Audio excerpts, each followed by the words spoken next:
సంపూర్ణ రామాయణం 6వ దినం బాలకాండ. శతానందుడు రాముడితో ఇలా చెప్పసాగాడు. గాది కుమారుడైన విశ్వామిత్రుడు చాలా కాలం రాజ్యపాలన చేశాడు. ఒకనాడు ఆయన ఒక అక్షౌహిణి సైన్యంతో భూమి అంతా తిరుగుతూ తన రాజ్యంలోనే ఉన్న వశిష్ఠుడి ఆశ్రమంలోకి వెళ్లారు. ఆ వశిష్ఠ మహర్షి ఆశ్రమంలో జంతువులు పరస్పర వైరం మరిచి జీవిస్తుంటాయి. పులి, జింక, ఎలుక, పాము, కుక్క, పిల్లి ఇలా ఒకదానిని ఒకటి అస్సలు తరమదు, చంపదు. ఆ ఆశ్రమంలో కొన్ని వేల మంది శిష్యులున్నారు. ఎన్నో పర్ణశాలలతో, చెట్లతో, జంతువులతో ఆ ఆశ్రమం శోభాయమానంగా ఉండేది. ఆశ్రమంలో శబల అనే కామధేను ఉండేది. అది అమృతంతో సమానమైనటువంటి పాలనిస్తుండేది. ఆ పాలతోనే ఆ ఆశ్రమంలో యజ్ఞయాగాది క్రతువులు చేసేవారు. అంత పరమ పవిత్రమైన ఆశ్రమంలోకి విశ్వామిత్ర మహారాజు తన సైన్యాన్ని బయట విడితి చేయించి ఆశ్రమంలోకి వెళ్లారు. అప్పుడు విశ్వామిత్ర మహారాజు వశిష్ఠుడితో, అయ్యా, మీ ఆశ్రమంలో ఉన్న చెట్లన్నీ ఫలవంతంగా ఉన్నాయా? మీ యజ్ఞయాగాది క్రతువులు బాగా జరుగుతున్నాయా? మీ ఆశ్రమంలోని ఋషుల తపస్సులు ఎటువంటి విఘ్నం కలగకుండా సాగుతున్నాయా? మీరంతా సంతోషంగా ఉన్నారా అని పలు కుశల ప్రశ్నలు అడిగాడు. సంతోషించిన వశిష్ఠుడు ఇలా అన్నాడు, నాయనా, నేను కుశలంగా ఉన్నాను. నువ్వు రాజధర్మంతో రాజ్యం చేస్తున్నావా?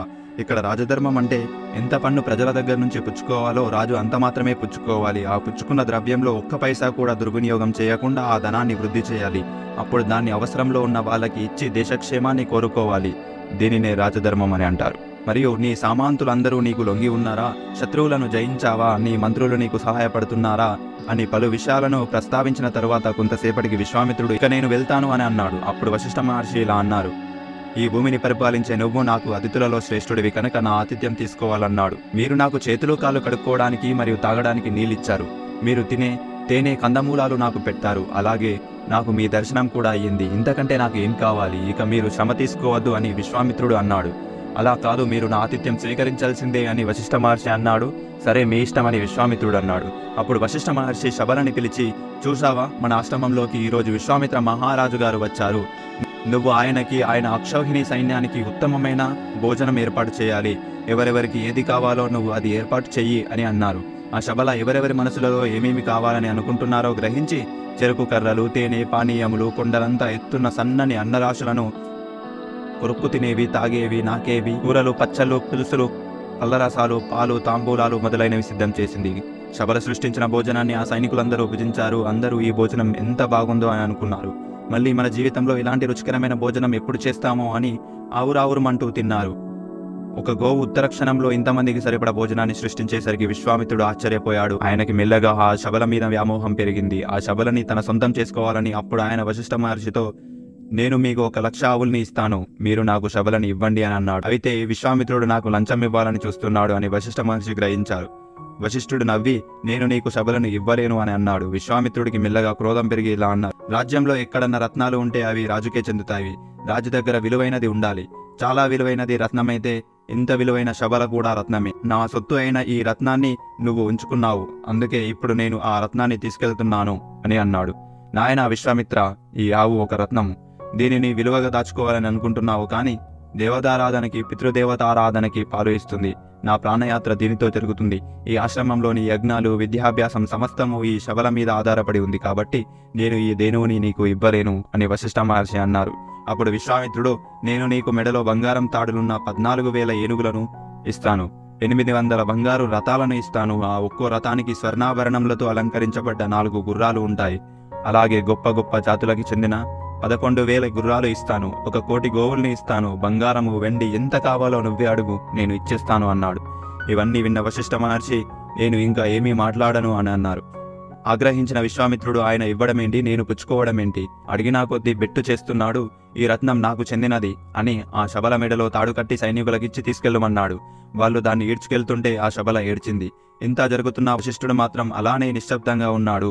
అప్పుడు శబల, ఇంతకీ నన్ను వశిష్ఠుడు వదిలేశాడా, లేకపోతే విశ్వామిత్రుడు తీసుకెళ్తున్నాడా? వశిష్ఠుడు నన్ను ఇవ్వను అంటే విశ్వామిత్రుడు నన్ను తీసుకెళ్లగలడా? వశిష్ఠుడు నన్ను వదిలేశాడంటే నేను ఏదో పాపం కానీ పొరపాటు కానీ చేసి ఉండాలి. ఒకవేళ నేను ఏదన్నా పాపం చేసి ఉంటే వశిష్ఠుడికి క్షమాపణ చెప్తాను. ఆయన బ్రహ్మర్షి కనుక నన్ను తప్పకుండా క్షమిస్తారు అని తాడు విడిపించుకొని వశిష్ఠుడి దగ్గరికి పరుగు తీసి వెళ్ళింది. అప్పుడు వశిష్ఠుడు, శబలా, నేను నిన్ను విడిచిపెట్టలేదు. విశ్వామిత్రుడే నిన్ను బలాత్కారంగా తీసుకెళ్తున్నాడు. ఆయన ఈ భూమికి ప్రభువు, కానీ నేడు తప్పుద్రోవలో వెళ్తున్నాడు. అతను దోషం చేస్తే ఆ దోషం అందరిని కాలుస్తుంది. నిన్ను ఈడ్చుకెళ్లి దోషం చేశాడు. ఇక ఆయన అపరాధమే ఆయనని కాలుస్తుందని చెప్పాడు. అయితే నన్ను నేను రక్షించుకోనా అని శబల అడగగా, తప్పకుండా రక్షించుకో అని వశిష్ఠుడు చెప్పాడు. అప్పుడు ఆ శబల గట్టిగా అంబా అని అరిచి శూలని ఆయుధంగా కలిగినటువంటి పహ్లవులను కొంతమందిని సృష్టించింది.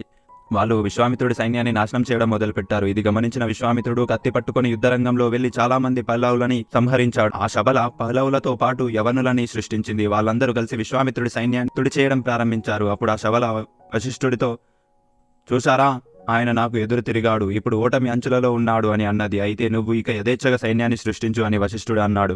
అప్పుడు శబల సూర్యుడి ప్రకాశంతో సమానమైన కాంబోజ వంశీయులను, తన పొదుగు నుంచి కొన్ని వేల పల్లవులను, యోని నుంచి యవనులను, గోమయం పడే స్థానం నుంచి శకులు, రోమకూపాల నుంచి హారీతులు మరియు కిరాతకులను సృష్టించింది. వీరందరూ కలిసి ఆ విశ్వామిత్రుడి సైన్యాన్ని సమూలంగా తుడిచిపెట్టారు. రథం నుండి కిందికి దిగి తన సైన్యాన్ని చూసిన విశ్వామిత్రుడు నిస్తేజుడయ్యాడు. ఇది కదా శబల గొప్పతనం అనుకుని తన 100 కుమారుల వైపు చూశారు. తమ తండ్రిని బాధ పెట్టినటువంటి వశిష్ఠుడిని చంపేయాలని అందరూ కత్తులు పట్టుకొని ఆయన మీదకి పరిగి తీశారు. కూర్చొని ఉన్న వశిష్ఠుడు తన మీదకి వస్తున్న ఆ 100 పిల్లల్ని చూసి హుంకారం చేశాడు. ఆ 100 పిల్లలు భస్మరాశులై కింద పడిపోయారు. ఇది చూసిన విశ్వామిత్రుడు ఆశ్చర్యపోయాడు. ఇది కదా బ్రహ్మర్షి యొక్క గొప్పదనం అంటే. ఆయన హుంకారం చేస్తే 100 మంది బూడిదైపోయారు. ఆ ఆవు తలుచుకుంటే గొప్ప సైన్యాన్ని, అమోఘమైన భోజనాన్ని సృష్టించింది. రాచరికం కన్నా తపశ్శక్తి చాలా గొప్పది. ఈ వశిష్ఠుడిని నాశనం చేయాలంటే నాకున్న శక్తి సరిపోదు, కావున నాకు ధనుర్వేదంలోని సమస్త అస్త్రశస్త్రాలు తెలియాలి అనుకొని ఒక కుమారుడిని సింహాసనం మీద కూర్చోబెట్టి రాజ్యపాలన చేయమని చెప్పి తాను తపస్సు చేసుకోవడానికి హిమాలయ పర్వతాలకి వెళ్ళాడు. హిమాలయ పర్వతాల మీద మహాదేవుడైన శివుని గురించి ఘోరమైన తపస్సు చేశాడు. అప్పుడు శివుడు ప్రత్యక్షమై, నాయన విశ్వామిత్ర, నీ మనసులో ఏ కోరిక ఉందో చెప్పు, ఆ కోరికను నేను తీరుస్తాను అన్నాడు. అప్పుడు విశ్వామిత్రుడు, మహాదేవ, నువ్వు నిజంగా నా తపస్సుకు ప్రీతి చెందినవాడివైతే నేను ఎవరి దగ్గరికి వెళ్ళి ధనుర్వేదాన్ని ఉపదేశం పొందకుండా నాకు ఆ ధనుర్వేదంలోని అస్త్రాలని రహస్యాలతో సహా తెలిసిపోయేటట్లు అనుగ్రహించమన్నాడు. శివుడు తదాస్తు అన్నాడు. పౌర్ణమి నాడు సముద్రుడు ఎలా పొంగుతాడో అలా విశ్వామిత్రుడు పొంగిన ఆత్మవిశ్వాసంతో రథమెక్కి వశిష్ఠుడి ఆశ్రమానికి చేరుకున్నాడు. ఆయన వచ్చేసరికి ఆశ్రమం జింకలతో, పక్షులతో, ఆవులతో, గురువుల దగ్గర వేదం నేర్చుకుంటున్నటువంటి శిష్యులతో ఎంతో పవిత్రంగా ఉంది. ఇది చూసిన విశ్వామిత్రుడికి ఆగ్రహం ఎక్కువయింది. కనీసం ఒక్క మాట కూడా చెప్పకుండా ఆ అస్త్రాలని ఆశ్రమం మీద ప్రయోగించాడు. ఒక్కసారిగా భూకంపం వస్తే ఎలా ఉంటుందో అలా అస్త్రాలన్నిటినీ ఒకదాని వెంట ఒకదాన్ని పంపాడు. కన్ను మూసి తెరిచేలోగా ఆశ్రమం అంతా బూడిదయ్యింది. ఆశ్రమంలోని గురువులు, శిష్యులు, జింకలు, ఆవులు అన్నీ తలకోదారి పట్టి అరణ్యంలో పరుగులు తీశాయి. అప్పుడు వశిష్ఠుడు పారిపోతున్న వారిని, ఆగండి, పారిపోకండి, నేను మిమ్మల్ని కాపాడుతాను అని అన్నారు. ఆకాశం నుంచి పడుతున్న అస్త్రాలను చూసి భయపడి అందరూ పారిపోయారు. ఆశ్రమంలో వశిష్ఠుడు ఒక్కడే మిగిలాడు. అప్పుడు విశ్వామిత్రుడు ఆగ్నేయాస్త్రాన్ని ప్రయోగించాడు. ఆ ఆగ్నేయాస్త్రం నిప్పులు కక్కుతూ ఆయన మీదకి వచ్చేస్తుంది. ఎన్ని సంవత్సరాలుగా ఈ ఆశ్రమాన్ని పోషించాను, ఇవాళ నీ ఆవేశానికి ఈ ఆశ్రమాన్ని బూడిద చేశావు అని వశిష్ఠుడు తన బ్రహ్మదండం పట్టుకుని కింద కూర్చున్నాడు. ఆయన ఆ బ్రహ్మదండాన్ని అలా పట్టుకుని ఉంటే అది ఎలా ఉందంటే సమస్త లోకాలని శాసించగలిగే యమదండాన్ని పట్టుకున్న యముడిలా పట్టుకున్నారు. మండుతున్న నిప్పు మీద నీళ్లు పడితే ఎలా చల్లారిపోతుందో అలా ఆ ఆగ్నేయాస్త్రం చల్లారిపోయి ఆ బ్రహ్మదండంలోకి వెళ్ళిపోయింది. తను అంత తపస్సు చేసి ప్రయోగించిన అస్త్రాన్ని వశిష్ఠుడు కనీసం వేరొక అస్త్రాన్ని ప్రయోగించి ఆపలేదు. కేవలం తన బ్రహ్మదండాన్ని అడ్డుపెట్టి ఆపేసరికి విశ్వామిత్రుడికి కోపం బాగా పెరిగిపోయింది. అప్పుడు ఆయన ఒకేసారి వారుణాస్త్రం, ఇంద్రాస్త్రం, పాశుపతాస్త్రం, ఇషికాస్త్రం, మానవాస్త్రం, గంధర్వాస్త్రం, బ్రహ్మపాశం, కాలపాశం, వరుణపాశం, పీనాకాస్త్రం, కౌంచాస్త్రం, ధర్మచక్రం, కాలచక్రం, విష్ణుచక్రం, త్రిశూలం, కపాలం, కంకణం అనే పిడుగులు, కంకాలము, ముసలము, పెద్ద పెద్ద గదలు మొదలైన రకరకాల అస్త్రాలని వశిష్ఠుడి మీద వేశాడు. కానీ ఆయన వేసినవన్నీ వశిష్ఠుడి బ్రహ్మదండంలోకి వెళ్ళిపోయాయి. ఇక తన దగ్గర ఉన్న ఒకే ఒక అస్త్రమైన బ్రహ్మాస్త్రాన్ని వేయడానికని ఆ మంత్రాలని స్మరిస్తుండగా సముద్రాలు పొంగాయి, పర్వతాలు బద్దలయ్యాయి. ప్రపంచంలో ఉన్న అన్ని ప్రాణులు ఒక్కసారిగా మనస్సులో క్షోభ పొందాయి. అంతటి శక్తివంతమైనటువంటి ఆ బ్రహ్మాస్త్రాన్ని విశ్వామిత్రుడు అభిమంత్రించి వదిలాడు. ఇప్పటిదాకా ఎంతో మంది గొప్ప వాళ్ళని మట్టు పెట్టినటువంటి ఆ బ్రహ్మాస్త్రము నిశ్శబ్దంగా ఆయన బ్రహ్మదండంలోకి వెళ్ళిపోయింది. అప్పుడు విశ్వామిత్రుడు, చి, ఆ బ్రహ్మర్షి ముందు ఈ క్షత్రియ బలం ఎందుకు పనికొస్తుంది? ఎన్నో అస్త్రాలను నేర్చుకున్నాను, అన్నీ ప్రయోగించాను, కానీ ఆయన ఒక కర్ర ముక్క పట్టుకొని నా అస్త్రాలన్నిటిని మింగేశారు అని ఆ రథం దిగి వెళ్ళిపోయాడు. వశిష్ఠుడి బ్రహ్మర్షి కనుక నేను ఆయనని ఓడించలేకపోయాను, కాబట్టి నేను బ్రహ్మర్షిని అవుతానని ఆ విశ్వామిత్రుడు దక్షిణ దిక్కుకు వెళ్ళాడు. అక్కడికి ఆయన పెద్ద భార్యతో వెళ్ళి 1000 సంవత్సరాలు ఘోరమైన తపస్సు చేశాడు. ఈ కాలంలోనే ఆయనకి హవిష్పందుడు, మధుష్యందుడు, దృఢనేత్రుడు, మహారథుడు అని 4 కుమారులు పుట్టారు. ఆయన తపస్సుకి సంతోషించిన బ్రహ్మదేవుడు ప్రత్యక్షమై ఇలా అన్నారు, నువ్వు చేసిన ఈ తపస్సు చేత రాజర్షి లోకాలను గెలిచావు. ఇవాళ నుంచి నిన్ను విశ్వామిత్ర మహారాజు అని కాకుండా రాజర్షి విశ్వామిత్రుడు అని పిలుస్తారు అని చెప్పారు. ఎన్ని సంవత్సరాలు తపస్సు చేస్తే రాజర్షిని అయ్యాను, ఇంకా బ్రహ్మర్షిని ఎప్పుడవుతానో అని విశ్వామిత్రుడు దిగులు పడ్డాడు. అదే కాలంలో ఇక్ష్వాకు వంశంలో త్రిశంకు అనే రాజు పరిపాలన చేసేవాడు. ఆయనకి శరీరం మీద ఉన్న వ్యామోహం వలన స్వర్గానికి సశరీరంగా వెళ్లాలన్న కోరిక పుట్టింది. వెంటనే కులగురువైన వశిష్ఠుడికి తన కోరిక చెప్పాడు. నువ్వు ఎంత గొప్ప రాజువైనా గాని, ఎంత గొప్ప యాగాలనైనా చెయ్యి, కానీ శరీరంతో స్వర్గానికి వెళ్లడం అనేది ధర్మశాస్త్రంలో లేదు. ఎవరి శరీరమైనా కొంతకాలానికి పడిపోవాల్సిందే అది పడిపోయిన తరువాతనే స్వర్గలోక ప్రవేశము, కావున శరీరంతో స్వర్గానికి వెళ్ళడం జరగదు అన్నాడు వశిష్ఠుడు. అప్పుడు ఆ త్రిశంకుడు వశిష్ఠుడి 9 కుమారుల దగ్గరికి వెళ్లి జరిగినది చెప్పాడు. మా తండ్రి గారు కుదరదన్నారు. ఆయనకి అన్నీ తెలుసు, అయినా స్వర్గానికి శరీరంతో ఎవరూ వెళ్ళలేరు, అది జరగని పని ఆ 9 కుమారులు అన్నారు. అయితే నేను వేరొక గురువుని వెతుక్కుంటాను అని అన్నాడు. ఆ త్రిశంకుడు, నువ్వు నీ గురువు మాట వినలేదు, ఆయన పుత్రులమైన మా మాట కూడా వినలేదు, ఇప్పుడు వేరొక గురువును వెతుకుతాను అని అంటున్నావు. నీకు ఇలాంటి దుర్బుద్ధి పుట్టింది కనుక నువ్వు చండాలుడివి అవుతావని శపించారు. మరుసటి రోజు ఆ త్రిశంకుడు నిద్రలేవగానే ఆయన ముఖంలోని కాంతిపోయి నల్లగా అయ్యాడు. ఆయన వేసుకున్న బంగారు ఆభరణాలన్నీ ఇనుప ఆభరణాలు అయ్యాయి. జుట్టు కళ్ళు ఎర్రగా ఉన్నాయి. ఆయనని చూసిన ఆ మందిరంలోని వాళ్ళు, ఇతర మంత్రులు అందరూ పారిపోయారు. ఆ రూపంతో అలా తిరుగుతూ చివరికి విశ్వామిత్రుడి దగ్గరికి వచ్చాడు. వశిష్ఠుడిని ఎలాగో అస్త్రాలతో ఓడించలేకపోయాను, వశిష్ఠుడు చేయలేదన్నది విశ్వామిత్రుడు చేశాడు అని లోకం అనుకోవాలని, కనుక ఆ త్రిశంకుడి కోరిక తీరుస్తానని విశ్వామిత్రుడు. అప్పుడు ఆయన తన శిష్యుల్ని కొడుకుల్ని పిలిచి, మీరు ఈ బ్రహ్మాండమంతా తిరగండి, వశిష్ఠుడు చేయలేని యాగం విశ్వామిత్రుడు చేస్తున్నాడు, త్రిశంకుడిని సశరీరంగా స్వర్గానికి పంపిస్తున్నాడు అని చెప్పి బ్రాహ్మణుల్ని ఋషుల్ని తీసుకురండి. ఎవరన్నా ఆ యాగం చేయలేరు, మేము రాము అని అంటే వాళ్ళ వివరాలు తీసుకురండి అని చెప్పాడు. విశ్వామిత్రుడికి భయపడి అందరూ వచ్చారు, కానీ వశిష్ఠ మహర్షి కొడుకులు ఈ యాగానికి రానున్నారు. అలాగే మహోదయుడనే బ్రాహ్మణుడు కూడా రానన్నాడు. కానీ ఆయన ఒక మాట చెప్పాడు. అదేంటంటే, యాగం చేస్తున్నవాడు ఒక క్షత్రియుడు, యాగం చేయిస్తున్నవాడు ఒక చండాలుడు. దేవతలు హవిస్సులని ఎలా తీసుకుంటారు, అసలు స్వశరీరంగా స్వర్గానికి పంపవచ్చని వేదంలో ఎక్కడా లేదు, అందుకని రానన్నానని చెప్పాడు. విశ్వామిత్రుడికి ఎక్కడలేని కోపం వచ్చి వశిష్ఠ మహర్షి కొడుకులని మహోదయుడనే బ్రాహ్మణుణ్ణి, మీరు భస్మరాశులై పడిపోయి నరకానికి వెళతారు, ఆ తర్వాత 700 జన్మల పాటు శవమాంసం తిని బ్రతుకుతారు, ఆ తర్వాత ముష్టికులన్న పేరుతో పుట్టి కొన్ని జన్మల పాటు కుక్క మాంసం తిని బతుకుతారు. ఆ మహోదయుడు స్వర్గలోకాలలోని జనాల చేత ద్వేషింపబడి నిషాదుడై బతుకుతాడని శపించాడు. అందరూ కలిసి యాగం మొదలుపెట్టారు. యాగాగ్నిలో హవిస్సులు తీసుకోవడానికి ఏ దేవత రాలేదు. ఎవరూ రాకపోయేసరికి విశ్వామిత్రుడికి ఆగ్రహం వచ్చి తన తపశ్శక్తితో త్రిశంకుడికి పైకి పంపాడు.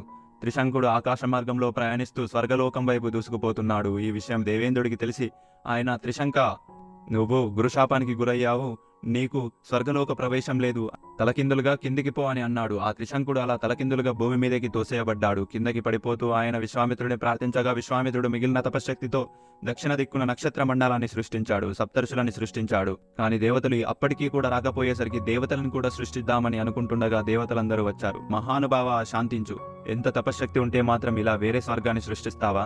మీకు శాస్త్రం తెలుసు, సశరీరంగా ఎవరినీ స్వర్గానికి పంపలేము, మీలాంటి వారు చేయవలసిన పని కాదు అన్నారు. మీరు మీ తపశక్తిని దారపోసి సృష్టించిన ఆ నక్షత్ర మండలం జ్యోతిష్య చక్రానికి అవతల ఉంటుంది, అందులో ఈ త్రిశంకుడు తిరగబడి ఉంటాడు అని వరం ఇచ్చారు దేవతలు. శాంతించిన విశ్వామిత్రుడు సరే అన్నారు. తనకి ఇక్కడ మనశ్శాంతి లేదని ప్రశాంతంగా తపస్సు చేసుకోవడానికి ఆయన పశ్చిమ దిక్కుకు వెళ్ళాడు. పశ్చిమ దిక్కున విశ్వామిత్రుడు మహోగ్రమైన తపస్సు చేయడం మొదలుపెట్టాడు. అదే కాలంలో అయోధ్య నగరాన్ని అంబరీషుడనే రాజు పరిపాలన చేస్తుండేవాడు. ఆయన అశ్వమేధ యాగం చేసి వదిలిపెట్టిన గుర్రాన్ని ఇంద్రుడు తీసుకెళ్లిపోయాడు. అశ్వం దొరకకపోతే తనకి మంచి జరగదని మహర్షులు చెప్పారు. కానీ అశ్వానికి బదులుగా ఒక మనుష్యుడిని తీసుకువస్తే యాగాన్ని పూర్తి చేయొచ్చు అన్నారు. అది కూడా న్యాయంగా తీసుకురావాలన్నారు.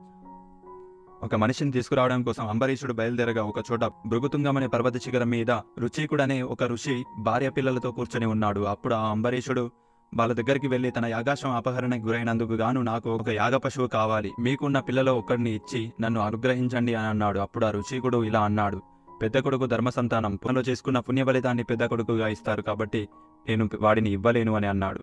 శాస్త్రం ప్రకారం చిట్ట చివరి వాడిని ఇస్తే ఐశ్వర్యం పోతుంది కాబట్టి నేను చిన్న కుమారుణ్ణి కూడా ఇవ్వలేను అని అన్నారు. అప్పుడు ఆ మధ్య కొడుకైనటువంటి శునాశేషుణ్ణి అంబరీషుడితో పంపిస్తామన్నారు. అప్పుడు ఆ మధ్య కొడుకైనటువంటి శునాశేషుడు అంబరీషుడితో, నేను వస్తానన్నాడు. రాజు బతికుంటే రాజ్యం బాగుంటుంది, రాజు బతకాలంటే యాగం పూర్తవ్వాలి. యాగం పూర్తి చేయడానికి తన కొడుకుని పంపాడు ఆ రుచీకుడు. అంబరీషుడు ఆయనకి 1,00,000 గోవుల్ని దానంగా ఇచ్చాడు. శునాశేషుడిని తీసుకెళ్తున్నప్పుడు అంబరీషుడు కొంత కాయనించగా విశ్రాంతి తీసుకుందామని ఒక చోట ఆగాడు. అప్పుడు అక్కడికి దగ్గరలో ఉన్నటువంటి విశ్వామిత్రుడి ఆశ్రమాన్ని శునాశేషుడు చూశాడు. వెంటనే ఆశ్రమంలోకి వెళ్లి విశ్వామిత్రుడు కాళ్ళ మీద పడి ఇలా అన్నాడు, నేను నీ అక్కయ్య కొడుకుని, మీరు నాకు మేనమామ అవుతారు. పెద్దవాడిని నాన్న ఇవ్వనన్నాడు, ఆఖరివాడిని మా అమ్మ ఇవ్వనన్నది. మధ్యలో పుట్టినందుకు నన్ను యజ్ఞపశువుగా ఇచ్చేశారు. నాకు దీర్ఘకాలం బ్రతికి తపస్సు చేసి స్వర్గలోకం పొందాలని ఉంది కాబట్టి మీరు నన్ను రక్షించాలి అని అన్నాడు. అప్పుడు విశ్వామిత్రుడు సరే అని తన కొడుకుని పిలిపించి, తండ్రి మాట విని పాటించేవాడు కదా ఉడుకంటే, మీలో ఎవరన్నా ఈ శునాశేషుడి స్థానంలో యాగపశువుగా వెళ్ళండి అని అన్నాడు. నీ కొడుకుని నువ్వు యాగపశువుగా పంపిస్తావా, ఇంకొకటి కొడుకుని రక్షిస్తావా? మీరు చెప్పిన ధర్మం కుక్క మాంసం తిన్నట్టు ఉంది అని విశ్వామిత్రుడు కొడుకులన్నారు. ఆగ్రహించినటువంటి విశ్వామిత్రుడు, మీరు కూడా వశిష్ఠుడి కుమారుల జాబితాలో పుట్టి 1000 సంవత్సరాలు వాళ్ళలాగా కుక్క మాంసం తింటూ బతకండని శపించాడు. అప్పుడు ఆయన శునాశేషుడితో, నిన్ను తీసుకెళ్లి యూపస్తంభానికి కడతారు. ఇప్పుడు నేను నీకు 2 మంత్రాలను చెప్తాను. నిన్ను అలా యూపస్తంభానికి కట్టినప్పుడు నువ్వు ఆ 2 మంత్రాలను జపించు. అలా జపించడం వల్ల ఇంద్రుడు సంతోషించి నిన్ను బలి ఇవ్వకముందే వచ్చి నేను ఈ యాగానికి ప్రీతి చెందాను అని యాగఫలితం ఇస్తానని చెప్పి ఆ 2 మంత్రాలని ఉపదేశం చేసి పంపించాడు. తరువాత శునాశేషుడిని యూపస్తంభానికి కట్టారు. అప్పుడు ఆయన విశ్వామిత్రుడు చెప్పిన మంత్రాలని జపించగా ఇంద్రుడు ప్రత్యక్షమయ్యి, నేను ఈ యాగానికి సంతోషించాను. మీరు యాగ పశువుని బలి ఇవ్వకుండానే మీకు 1,000,000 రెట్ల ఫలితాన్ని ఇస్తున్నాను అన్నాడు. అందరూ సంతోషించారు. కోపంలో తన కొడుకులను శపించానని విశ్వామిత్రుడు బాధపడ్డాడు.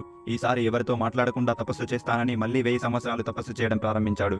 అలా కొంతకాలమయ్యాక విశ్వామిత్రుడు స్నానం చేద్దామని పుష్కర క్షేత్రానికి వెళ్ళగా అక్కడ మేనక కూడా అక్కడే స్నానం చేస్తూ కనిపించింది. మేఘాల మధ్య మెరుపు వస్తే ఎలా ఉంటుందో మేనక కూడా అలా ఉంది. ఆ మేనక సౌందర్యాన్ని చూసిన విశ్వామిత్రుడు ముగ్ధుడైనాడు. మేనక, నేను నీ యందు కందర్పవశుడనయ్యాను అంటే మన్మదావేశం కలిగింది.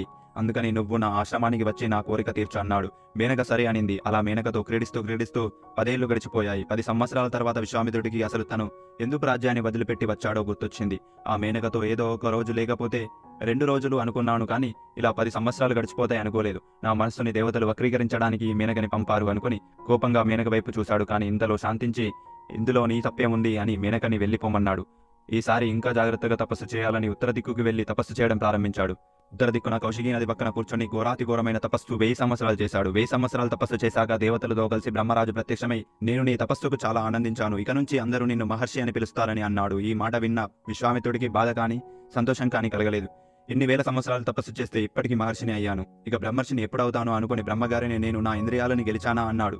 అప్పుడు బ్రహ్మదేవుడు, ఇప్పటికైతే నువ్వు ఇంకా నీ ఇంద్రియాలను గెలవలేదు.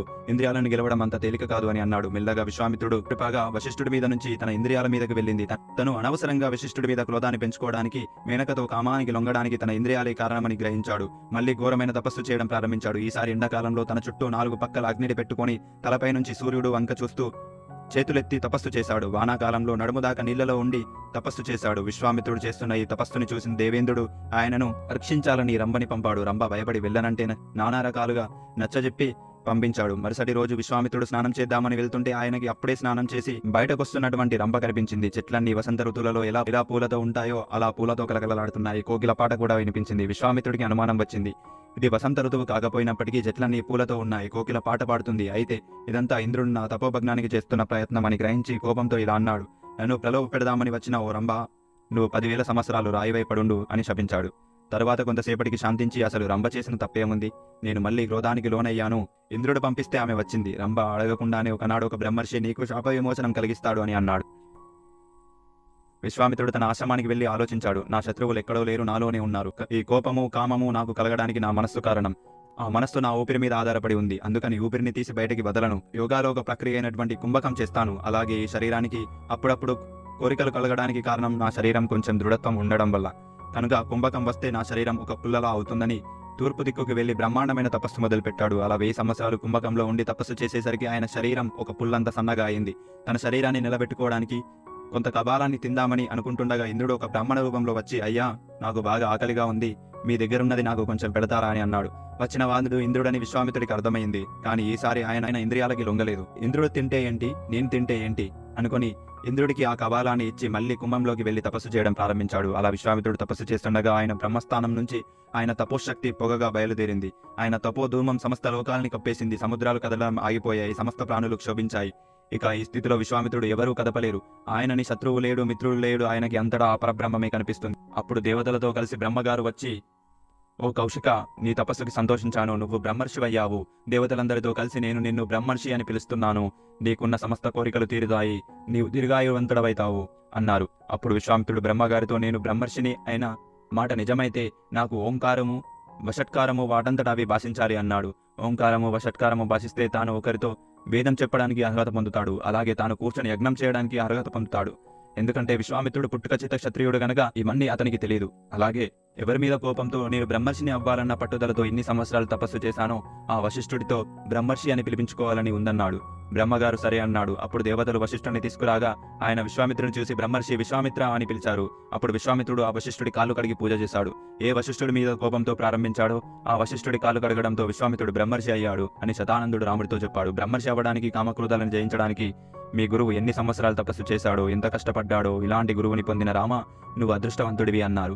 విశ్వామిత్రుడి కథ విన్న రాముడు పొంగిపోయాడు. అక్కడున్న వాళ్ళంతా విశ్వామిత్రుడికి ప్రణిపాతం చేశారు. రేపు సూర్యోదయం అయ్యాక ఒకసారి నాకు దర్శనం ఇవ్వండి అని జనక మహారాజు విశ్వామిత్రుడితో చెప్పి వెళ్ళిపోయాడు.